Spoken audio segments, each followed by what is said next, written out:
Ce qui m'a manqué dans ces expériences-là, et c'est pour ça que l'écart, je pense, c'est vraiment, et les écoles sont très importantes, c'est de se former un réseau d'amis, ce que disait le directeur, avec lequel on peut travailler ensuite. Eh bien, bonjour Isabelle Carré. Bonjour. Bienvenue Bonjour. À l'écart, déjà. Donc vous étiez là pour une journée porte ouverte qu'on fait à l'école pour présenter un petit peu les métiers du cinéma et les formations qui sont offertes à l'écart. Et vous étiez venu déjà plusieurs fois. Vous commencez à connaître cette école, j'imagine. Oui, c'est la 4e fois en quelques semaines. C'est ça. Je crois que j'ai planté ma tente. Peut-être. Et vous êtes venu notamment présenter votre film Les Rêveurs. Oui, c'est ça. En fait, j'avais écrit un roman en 2018 et j'ai jamais pensé être réalisatrice un jour. Ça ne faisait pas du tout partie de mes ambitions, ni même de mes rêves, ou des rêveries comme ça, vagues, non. Vraiment, j'avais pas ce désir-là. Mais en 2018, à la sortie du livre, qui a rencontré un beau succès, Philippe Godot, donc le directeur de la Pan-Européenne, est venu me voir et m'a dit qu'il voudrait travailler avec moi adapter ce roman ou un autre. Il m'a dit d'ailleurs, il m'a laissé la porte ouverte pour plein de choses, mais il pensait que j'avais une écriture cinématographique et que j'avais un regard, que j'étais potentiellement une autrice et réalisatrice de cinéma. Et je lui ai dit pas du tout. Voilà, c'est comme ça que ça a commencé. Et puis les années ont passé, il est revenu plusieurs fois me revoir à la sortie de mon 2e roman chez Grasset, de mon 3e roman. Et moi, j'ai réfléchi aussi avec ce qui s'est passé pendant le confinement, la montée de la fragilité psychologique des jeunes à ce moment-là, les chiffres qui me semblaient incroyables, vraiment inquiétants, et qui n'ont pas décru 1 an ou 2 ans après la fin du confinement. Et je cite un chiffre à la fin du film, 246, c'est en pourcentage l'augmentation des hospitalisations des jeunes filles, parce que ça concerne surtout les jeunes filles, de 10 à 14 ans pour gestes auto-infligés en service de pédopsychiatrie. Ça a encore augmenté cette année de 22%, enfin en 2024.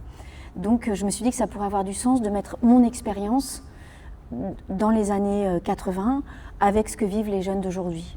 Et surtout, donner de l'espoir à ces jeunes, leur dire que des solutions existent, notamment l'art-thérapie. Si vous êtes à l'écart, c'est que vous êtes bien sensible à ça et que vous savez que quand on a un moyen d'expression, quel qu'il soit, ça va beaucoup mieux. Et aussi de donner aux jeunes des miroirs. Le miroir qu'offre le cinéma, c'est vraiment hyper important. Ce qu'on peut appeler aussi la représentation, quoi, le fait d'être représenté. Quand j'ai travaillé sur ce film, donc qui se passe en service de pédopsie, je me suis rendu compte qu'aucun film n'existait sur ce sujet. Il y a Volotine un nid de coucou pour les adultes, il y a Choc Corridor, il y a Une vie volée qui parle de jeunes femmes, ou To the Bones. Il y a aussi le film de Nakash Toledano où il y a un moment qui se passe dans un service de pédopsie. Mais mettre au centre vraiment ce qu'est un service de pédopsie, comment on y rentre, qu'est-ce qui se passe à l'intérieur, comment on en sort, ça n'existait pas. Voilà, et donc je me suis lancée. En connaissance de cause, puisque j'ai commencé à travailler à 16 ans et que j'ai été comédienne depuis, donc j'ai 54 ans aujourd'hui, ça fait quelques années. J'adore être sur les plateaux et pas dans la loge maquillage, donc je vois ce qui se passe, avec les metteurs en scène, je vois ce qui se passe avec l'équipe, je connais ce travail-là, mais pour autant, ça a été une vraie découverte. Parce qu'en parallèle de ce film, vous allez aussi régulièrement dans des services pédopsychiatriques justement pour partager votre expérience aussi d'actrice, parce que c'est avant tout ce que vous avez fait. C'est ça, vous avez fait, si je ne dis pas de bêtises, l'ENSAT, oui. l'École nationale. Alors je suis restée que 4 mois parce que je m'ennuyais. J'avais vraiment envie de travailler, d'apprendre. Voilà. J'ai été rétamée au premier tour du conservatoire, ça c'était l'Art dramatique national supérieur. Ce qui m'a manqué dans ces expériences-là, et c'est pour ça que l'écart, je pense, c'est vraiment... Et les écoles sont très importantes, c'est de se former un réseau d'amis, ce que disait le directeur, avec lequel on peut travailler ensuite. Moi, j'ai pas eu ça. J'avais pas de famille non plus qui travaillait dans ce métier, j'étais hyper seule. Et mon parcours, c'est un parcours très solitaire en fait. Et ça vous convient ? J'aurais aimé avoir, même dans le théâtre, une famille, j'aurais aimé apprendre, ça m'a beaucoup manqué, le fait de ne pas être dans un conservatoire. Voilà, j'ai été un peu à la rue Blanche, mais j'ai pas trouvé ce que je cherchais, c'était pas, le prof que j'avais a été viré l'année d'après, bon voilà, c'était pas... Mais quand c'est une bonne école et quand il y a quelque chose qui se passe avec un groupe, cette émulation-là, elle m'a manqué. D'accord. Et donc vous dites aussi donc, que c'est votre premier film en tant que réalisatrice. Est-ce qu'il y a des épreuves auxquelles vous avez été confrontée que vous n'aviez pas forcément anticipées, même en ayant vu comment se passait un plateau pendant plusieurs années? Oui, c'est-à-dire que je pense être suffisamment empathique pour avoir compris et ressenti justement la solitude d'un metteur en scène quand il est sur le tournage, et même avant, pendant la production, pendant le montage financier et après la post-production. Là, je trouve qu'on est plus entouré quand même, mais il y a quand même un parcours, c'est un parcours du combattant, quoi. Et ça, je ne l'avais pas mesuré à ce point-là. J'ai vraiment découvert ça d'abord dans le montage financier, même si évidemment on est entouré du producteur et de tous les gens qui travaillent à la production, mais malgré tout, c'est votre conviction personnelle, c'est la façon dont vous endosserez les échecs et que vous remonterez sur le set. J'ai cité tout à l'heure quand on a montré les extraits d'ailleurs super de ce qu'ont fait les jeunes à Écart cette année. J'ai cité cette phrase de Winston Churchill: le succès, c'est d'aller d'échec en échec en gardant son enthousiasme. Voilà, il y a vraiment de ça sur le montage financier. Je vais vous donner un exemple. On a eu un peu tous les, on appelle ça les guichets, c'est-à-dire on a eu France Télé, on a eu Canal, ce qui est super, mais à petite échelle. Donc il manquait de l'argent, on avait vraiment besoin du CNC, on a passé le CNC et on ne l'a pas eu. Et du coup c'était on va reporter le film. Mais reporter le film, ça voulait dire le reporter d'1 an, puisqu'on avait besoin des vacances scolaires, étant donné qu'on avait des enfants, beaucoup d'enfants. Et que en France, il y a une législation qui est très bien, qui dit que quand c'est des enfants de moins de 10 ans, je crois c'est 3 heures par jour de tournage. Pour les 14 ans, c'est 4 heures. Et quand on passe en vacances scolaires, c'est 6 heures. Mais ils ne peuvent donner, les enfants, que la moitié de leurs vacances scolaires au cinéma. Donc on avait vraiment besoin des grandes vacances, vu qu'ils sont le centre du film. Oui. Donc ça voulait dire reporter le film d'1 an. Donc ça voulait dire perdre mon casting. Puisque les enfants, ils évoluaient. Et d'ailleurs, quand je les vois aujourd'hui, c'est pas les mêmes, quoi. En tout cas, une partie du casting. Et donc, on a pris cette décision avec la production de dire, OK, quand on passe le CNC en plénière, on a le droit à 3 chances. Et on a grillé une de nos chances pour le passer en urgence. Et c'est-à-dire très rapidement, voilà, on pouvait le passer en urgence.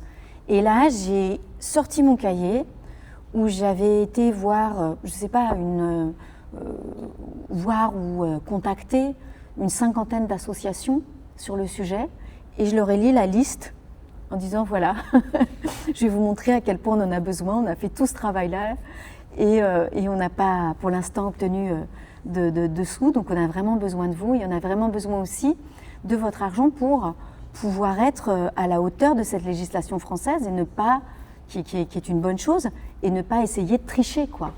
Donc donnez-nous les moyens de ne pas tricher. Et ils ont dit oui. Et là, on a pu lancer le film. Mais ça s'est joué vraiment à très peu de choses. Le montage financier d'un film, c'est quelque chose de vertigineux. Et puis après, sur le tournage, les difficultés que j'ai rencontrées, c'était de justement faire en sorte que les enfants puissent sortir au bon moment du plateau après leurs 3 heures ou leurs 4 heures.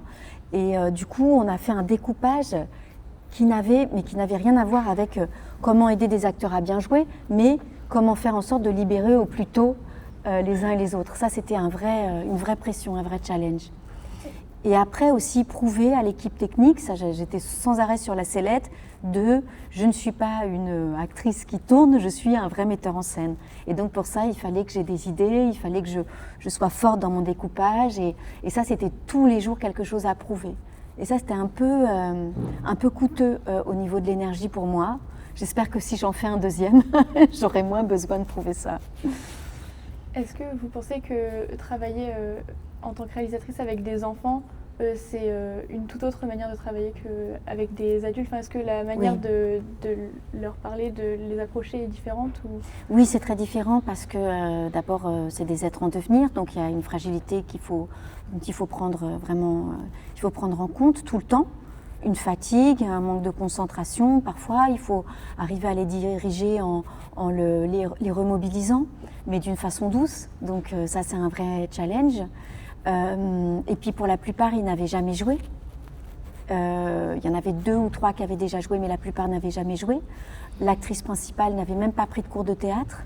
Donc c'est vrai que là, pour le coup, le fait d'avoir tant joué au théâtre et d'avoir joué avec des grands professionnels comme Irina Brook, qui avait la méthode de Peter Brook, qui est un grand metteur en scène qui a inventé une méthode très ludique.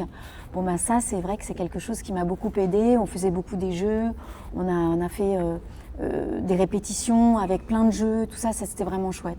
Voilà. Mais j'aurais aimé avoir plus de temps pour retrouver ce côté ludique sur le tournage. Et au fond, ça, je l'ai eu en amont avec eux dans le travail préparatoire, dans ces répétitions, mais j'ai pas pu tellement être dans ce côté ludique sur le tournage parce que j'avais pas le temps en fait. Et ça, j'ai regretté un peu. Et malgré tout ce côté ludique que vous apportiez dans votre direction d'acteur, est-ce que vous pensez que les enfants avaient conscience aussi de la lourdeur du sujet, de l'importance que ça avait? Voilà, alors, ils avaient, je sais pas, je pense pas qu'ils le prenaient comme quelque chose de lourd ou de traumatisant pour eux, ça c'est sûr que non, parce que vraiment on y prenait garde. Et surtout, c'était des enfants qu'on avait choisis qui allaient bien, qui n'étaient pas du tout dans cette situation-là. Donc c'était un peu à moi de leur donner des clés pour comprendre l'état d'esprit dans lequel on est, mais encore une fois tout en douceur, et leur permettre de s'exprimer. Et effectivement, tous avaient conscience, malgré tout, alors là sans que j'intervienne dès le début, de ce que ça pouvait représenter, même si régulièrement je leur disais à quel point pour moi ce film c'était un outil pour faire en sorte qu'on parle de ces enfants-là, qu'ils soient représentés encore une fois, et surtout leur montrer qu'il y a des solutions et faire en sorte qu'ils aillent mieux. Et aussi donner un outil de communication avec leurs parents, leurs grands-parents, pour les professeurs aussi dans les écoles, et essayer aussi de ce qu'on appelle revaloriser la filière, c'est-à-dire redonner du désir de vocation, susciter des vocations, parce qu'en fait dans la médecine, dans les spécialités, la première spécialité qui est choisie c'est la chirurgie esthétique, en deuxième c'est l'orthodontie, et tout en bas de l'échelle c'est la pédopsychiatrie. Donc il y a un manque de pédopsychiatres qui ne va que s'accroître, puisque aujourd'hui 1/3 des pédopsychiatres en activité, en exercice, vont partir à la retraite dans les 10 prochaines années. Et pour autant, comme je vous l'ai dit, la fragilité psychologique des jeunes augmente, donc on va se retrouver face à un problème ce qui est déjà le cas. Hein. Il y a beaucoup d'enfants, d'adolescents qui n'ont pas de place aujourd'hui. Alors du coup, parce que nous par exemple, on est dans l'école, on a beaucoup de formations qui concernent l'IA, les nouvelles technologies qui sont en train d'arriver. Est-ce que selon vous, justement, l'arrivée de l'intelligence artificielle peut-être apporter une part de solution à ce problème? Est-ce que ça peut être intégré justement dans ce processus de soins? Non, je crois qu'on a vraiment besoin des humains. Et d'ailleurs, quand on sait qu'au niveau de ChatGPT, on pensait que la première utilisation pour les jeunes de ChatGPT, ça serait de rédiger les devoirs à la place des jeunes. En fait, c'est pas ça la première utilisation. La première utilisation des jeunes aujourd'hui pour ChatGPT, c'est des conseils de vie et des conseils de psy.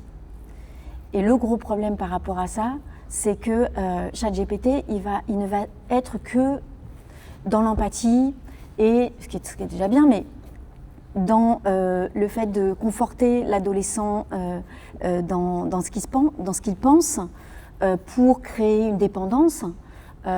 Et ça peut aller jusqu'à les derniers scandales, des parents qui ont porté plainte parce que ChatGPT avait aidé leur enfant à aller au bout de son désir, son élan je ne sais pas comment le dire, sa pensée suicidaire, et même en conseillant de cacher la lettre que l'enfant voulait mettre sur le lit des parents, qui était un appel à l'aide. Donc, alors après ça, ChatGPT a dit qu'ils allaient revoir leur algorithme là-dessus, mais malgré tout, en fait, un bon psychologue, comme un bon pédopsychiatre, c'est quelqu'un qui saura à la fois être empathique et avoir une distance qu'on appelle en analyse le contre-transfert, qui est très important, cette distance, et le fait de cadrer l'enfant et non pas d'aller dans son sens. Pour ça, il faut un être humain, parce que comment doser ça? C'est vraiment en fonction de l'enfant et en fonction du moment, en fonction de ce que dit l'enfant. Enfin, c'est très ténu, ça ne peut pas fonctionner avec un algorithme. Mais pour ce qui nous occupe aujourd'hui par rapport au cinéma, mon frère qui fait de la musique et qui a fait sa première musique de film sur le film Les Rêveurs, sur notre film, a utilisé ChatGPT. Je vous donne un exemple. Je voulais utiliser un chœur d'enfant pour la musique, il y a toute une musique où un long travelling à l'extérieur de la façade, où on voit les enfants coucher les uns les autres dans leur chambre. Et là, je voulais utiliser un chœur d'enfant. Pour essayer ça et ne pas me faire tout de suite déplacer un vrai chœur d'enfant, mon frère a rentré des voix et a fait avec l'IA un chœur d'enfant et on l'a essayé en musique sur ce travelling. Et quand on a vu que ça marchait, on a fait venir un vrai chœur d'enfant, en l'occurrence la maîtrise de Radio France. Je pense qu'il y a plein d'utilisations qui peuvent être, même dans l'image, utiliser l'IA, ça peut être, à condition évidemment de savoir le doser, parce que j'aurais pu garder ces voix de l'IA, mais sur ce travelling. Mais je vous assure qu'il y avait moins d'émotion que de faire venir la maîtrise de Radio France et des vraies jeunes filles à qui elles-mêmes j'ai raconté, quand je leur ai raconté le projet du film, étaient très émues. Quand je les ai vraiment bien chauffées sur le projet du film. Et quand elles ont chanté, il y avait une émotion dans la voix qui est pas imitable. Tout dépend en fait de l'utilisation après qu'on en fait. Oui, voilà, je pense que par exemple pour les décors. Je sais que c'est un grand décorateur, Nicolas de Boiscuyer, que j'avais rencontré sur De Gaulle. Et j'avais adoré cette rencontre parce que je vais vous raconter vite pourquoi. Je devais jouer donc Yvonne de Gaulle et j'avais un cauchemar et je devais descendre dans les escaliers et dans cette grande bâtisse qu'est la Boisserie, la maison familiale des de Gaulle. Et ce cauchemar m'a amené à voir qu'il y avait des nazis qui étaient là et qui maltraitaient ma fille. Et par terre, Nicolas de Boiscuyer avait eu l'idée de mettre des milliers de photos de famille, vraies photos de famille. Là, pas fausses du tout, des vraies photos de famille sur lesquelles je marchais par terre. Sur lesquelles je marchais, il y en avait partout par terre, comme s'ils avaient fouillé. Mais le rêve permettait de décupler cet aspect-là, et je marchais là-dessus. L'émotion de marcher sur des vrais visages. Et je me suis dit, ce décorateur est incroyable. Puis cette idée du papier aussi, on le retrouve à la fin dans votre film, quand votre personnage, justement, joué par la jeune actrice Elisabeth, sort de sa chambre et les feuilles qui tombent. C'est très poétique. Ça, c'est une idée que j'ai eue parce que je me disais, mais au fond, on ramasse toujours ces feuilles du tableau des émotions. Et j'avais envie que, comme ça s'appelle Les Rêveurs, et qu'on est à hauteur d'enfants, les enfants, quand ils s'emmerdent, quand il n'y a rien à faire, ils rêvent. Donc il fallait des choses pour un peu... Et puis ça montrait aussi à quel point on peut réenchanter même un lieu aussi dur et froid et glacé qu'un service de pédopsychiatrie. Comment en changeant de regard, et c'est aussi une métaphore sur la dépression, comment en mettant d'autres lunettes, des lunettes un peu plus roses, en changeant de paradigme, en changeant, oui, c'est comme une facette de la réalité, elle a plein de facettes, et en faisant un petit pas de côté comme ça, on peut la trouver complètement déprimante, la réalité grise comme ça, ou comme on peut se dire, mais non, il y a quand même de la magie, on peut voir des choses, cet oiseau qui s'envole, voilà, comme un signe, enfin, on peut changer son regard. Je sais que moi, c'est quelque chose qui m'a beaucoup marqué quand j'ai vu le film, c'est toutes ces images en fait qui du coup nous rappellent le titre du coup Les Rêveurs, donc que ce soit les oiseaux qui s'envolent du mur, justement du coup les feuilles qui tombent, etc. Et j'ai trouvé que ça faisait vraiment une sorte d'identité en fait au film que je trouvais hyper intéressante. Ah oui, merci de dire ça. C'est vrai que si ça s'appelle Les Rêveurs, c'est que je pense qu'on a besoin de ce rêve, comme on a besoin de la fiction. Et si vous êtes là, c'est que vous serez bien d'accord avec moi. Ce sont des biens essentiels, contrairement à ce qu'on nous a asséné pendant le confinement. On a besoin de fiction pour adoucir le réel, qui est vraiment trop brutal. Et la fiction, c'est comme une façon d'adoucir cette brutalité-là. Même si on crée des fictions dures, le fait de les mettre en scène et de les montrer et de les partager et de partager l'émotion avec les spectateurs, on l'apprivoise en fait, cette brutalité, cette dureté. Et ce que je voulais dire par rapport à Nicolas de Boiscuiller, là, si c'était des vraies photos qui étaient par terre dans ce décor de la Boisserie et dans ce cauchemar de Yvonne de Gaulle, Nicolas travaille énormément avec l'intelligence artificielle.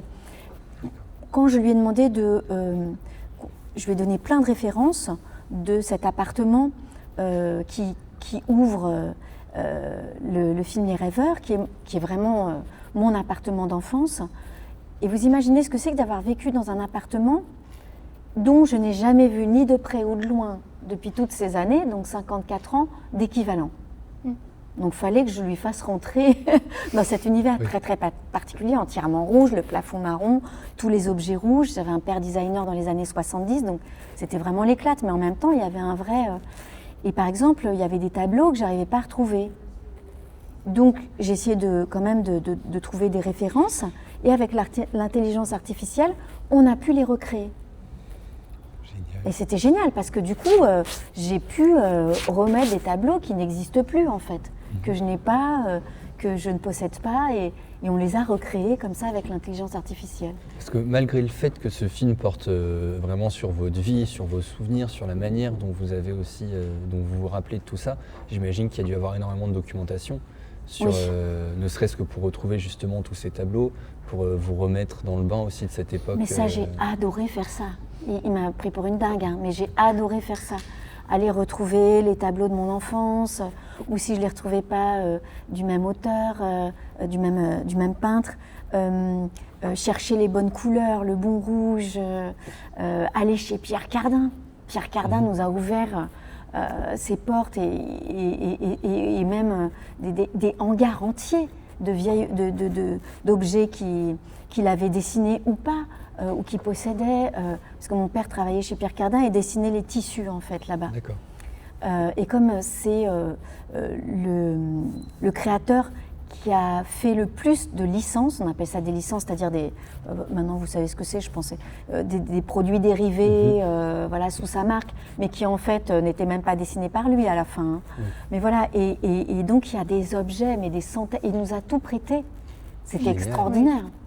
Donc on était entièrement Pierre Cardinisé dans le décor, et moi j'ai vraiment replongé dans ces années-là, c'était fantastique. D'accord. Ça m'a passionnée.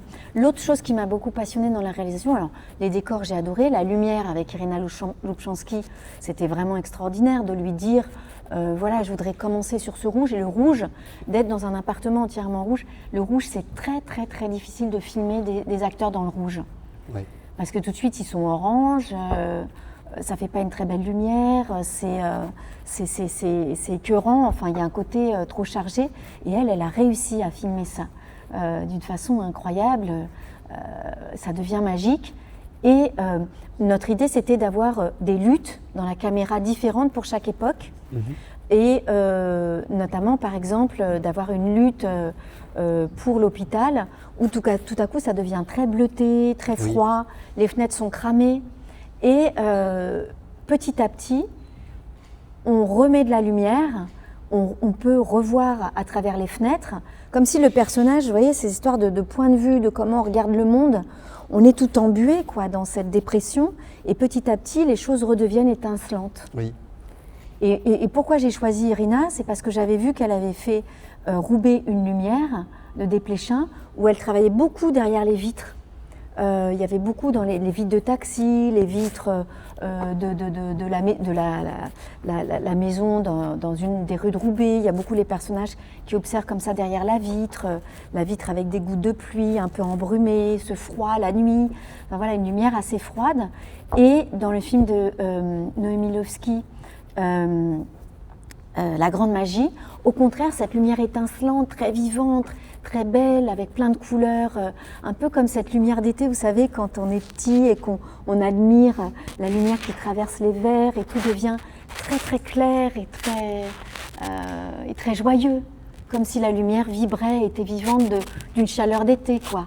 Et ben ça, on a pu travailler sur comment, dans ce service de pédopsie, il n'y a pas de couleurs, Il n'y a pas de cette lumière comme dans du coton, et petit à petit la faire renaître. Renaître les couleurs, renaître la clarté, renaître la vie, quoi, les couleurs de la vie. Ça, c'était passionnant à faire. Et puis dans la période actuelle, il y avait une autre lutte qui était plus sépia, plus jaune, orangé, jaune, qui n'était pas très essayante pour les femmes de mon âge, mais j'ai plongé parce que ça permettait, puis je suis pas là pour faire la belle, mais pour exprimer des émotions. Mais ce qui était chouette, c'était que ça permettait vraiment d'avoir ces trois époques bien distinctes. Oui, c'était une différenciation à la fois par le décor, par le scénario, mais aussi beaucoup par le travail justement de la couleur et de la lumière. Et l'autre chose qui m'a vraiment plu, alors vous allez me dire tout m'a plu du coup, mais oui en fait, le son, le travail du son. J'ai adoré ici que le directeur dise qu'il y avait un web designer de son. Pas web, un sound designer, voilà. Un sound designer. J'ai trouvé ça fantastique. Parce qu'en fait, c'est un métier qui prend beaucoup aux États-Unis. Par exemple, celui qui a fait tous les films de Jonathan Glazer. Mais c'est fabuleux, quoi. Le son, le travail sur le son. Et en France, on n'a pas trop de sound designer. Ça commence maintenant. Et c'est un métier que je trouve génial. Oui, ça va aussi avec l'évolution du cinéma, l'arrivée de ces nouveaux métiers aussi qui se développent. Ah ouais, mais moi je me suis éclatée à travailler là-dessus. Et en fait, pour être sincère, j'arrivais pas très bien j'ai dû à un moment changer d'équipe. Enfin, en tout cas, et les jeunes ont davantage compris ce que je cherchais. Parce qu'en fait, le son... comment expliquer ? Pour tout ce qui se passait dans le centre de pédopsie, je voulais adoucir le trait. Je voulais pas montrer des enfants qu'on tentionnait. Je voulais pas montrer des enfants qu'on pique. Je voulais pas montrer des corps abîmés. Je voulais pas un film choc parce que je voulais m'adresser d'abord et avant tout aux jeunes. Et notamment aux jeunes qui ont connu, et parfois des très jeunes, qui ont connu ces centres de pédopsie, qui sortent de ces centres de pédopsie ou même qui font des allers-retours avec. Et je voulais les rendre beaux. Et donc je voulais que ça soit doux et tendre pour eux. Mais par contre, le côté réaliste, il fallait le trouver autrement. Oui. Et je l'ai trouvé par le son. Et on a été enregistré à la Pitié-Salpêtrière, tout le son off qu'on a placé sur le film et qui donne ce côté, comment dire, comme dans une prison, les portes qui claquent, les clés. J'ai beaucoup, comment dire, grossi ces sons-là. On les a vraiment... monter quoi, pour qu'on sente cet enfermement, les cris des enfants qui étaient pour le coup des vrais cris, de vrais patients, et ça donne vraiment le sentiment de ce que c'est un service de pédopsie. Et là où j'étais très contente, c'est que malgré le fait de transposer, comme je vous l'ai dit, et de rendre les choses assez stylisées, plus douces, et puis ce travail sur les lumières, donc qui n'est pas réaliste, grâce au son, les gens qui ont été dans des services dans les années 80, comme les jeunes qui sont dans des services aujourd'hui ou qui en sortent, me disent à quel point ça leur parle et à quel point ils ont trouvé ça juste.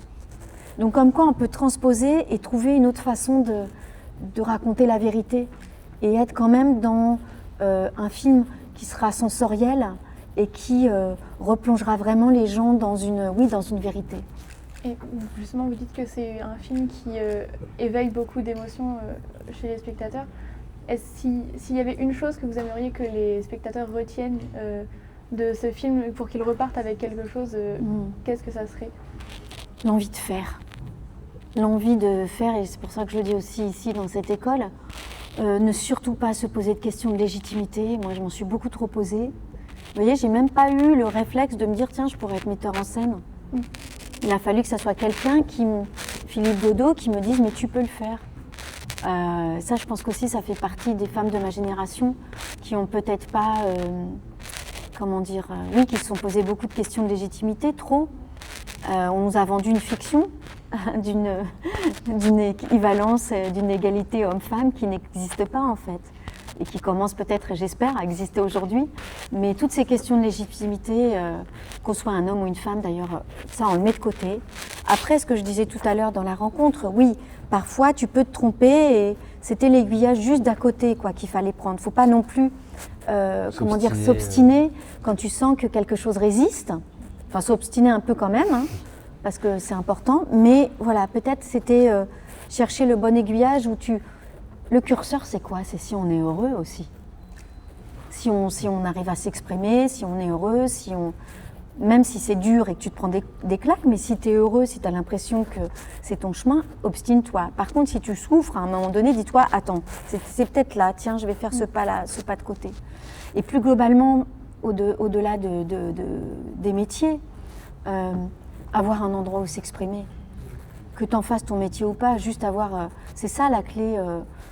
Et l'art-thérapie pour les jeunes, c'est pas des mots, c'est pas juste faire de la peinture, de la sculpture, du cinéma, aller au cinéma, aller au théâtre, écouter de la musique, en faire, peu importe. Trouver son truc pour se purger en fait de ce trop plein d'émotions, même si tu n'en fais pas ton métier. Mais quand tu as un endroit où tu peux te réfugier et mettre le trop plein d'émotions, d'angoisse, mais c'est gagné en fait. Je pense qu'on va pouvoir terminer sur ces très jolis mots d'espoir. Merci. Merci beaucoup d'être venu. Merci de nous avoir accordé ce temps. Je ne sais pas ce que vous deviendrez, si vous serez chef opérateur l'un et l'autre, comme vous le souhaitez, et cadreur, mais vous pouvez aussi être journaliste. Un oiseau, j'irai danser sous l'orage, je traverserai les nuits.